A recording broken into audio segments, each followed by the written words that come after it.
नमस्कार जय जगन्नाथ समस्त को प्रथम अष्टमी अनेक अनेक शुभेच्छा और शुभकामना। चलते आज गोटे सुंदर वीडियो आरंभ करवा। आम तो अष्टमी हो पारानी कि पिठापणा खाइबा ना कहले सकाल सकाल आम समस्ते बाड़ी को जाइलु आम गचर किछिटा नड़िया आम पाड़ी आनी।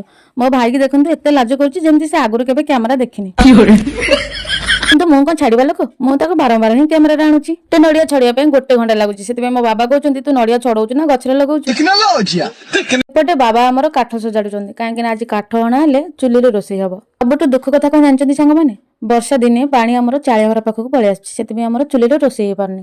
टे पानी छाड़ी से मो बो गोटे नुआ चुली बसई लिपा पोछा करुच्ची कहीं आज आम प्रथम करी चुली रोषे हम। मुझे मो नित्य कर्मचारी यही जन को सजबार लगी कहीं कहले सांग मैंने यही दिज होती परुआ तुम जीवन में केवे परुआ हो पारि से यही दिज को सजेकी खुशी हो जाऊँ कौन करी सजे सारा पर मोर ड्यूटी था नड़िया करवा और चिकेन रांधा से मुझे आसिक नड़िया फास्ट कर मुझे चिकेन रांधि कि से मुझे एका नी मो बाबा भी मत साहय करते। आम घर जब भी चिकेन हुए मो बाबा रांधते कि आज बाबा मत कहले तू रांधे से मुझे बस पड़ी आमती मुझे भल चिकेन रांधे तो भितर सांग सब रोषे सरी जाता पिठापणा हो जाता आमती मुझे चिकेन रांधि देली। बापा और बो दीज जाक अष्टमी नहीं जी बाहर पड़ते सांग मैंने आम आज अष्टमी टे लेट रे जाता कहीं पिठा हो कथा होता आम समस्त चार्टा कम लग जाइलु कहीं राति पहले गुरुवार आ सब किसी आमको परिष्कार करार अच्छे और लिपा पोछा करार अच्छी तो दि जाइए काम को मुझे आराम आसी पिठा तरकारी खाई आशा करुँच आज वीडियो आपको भल लगी।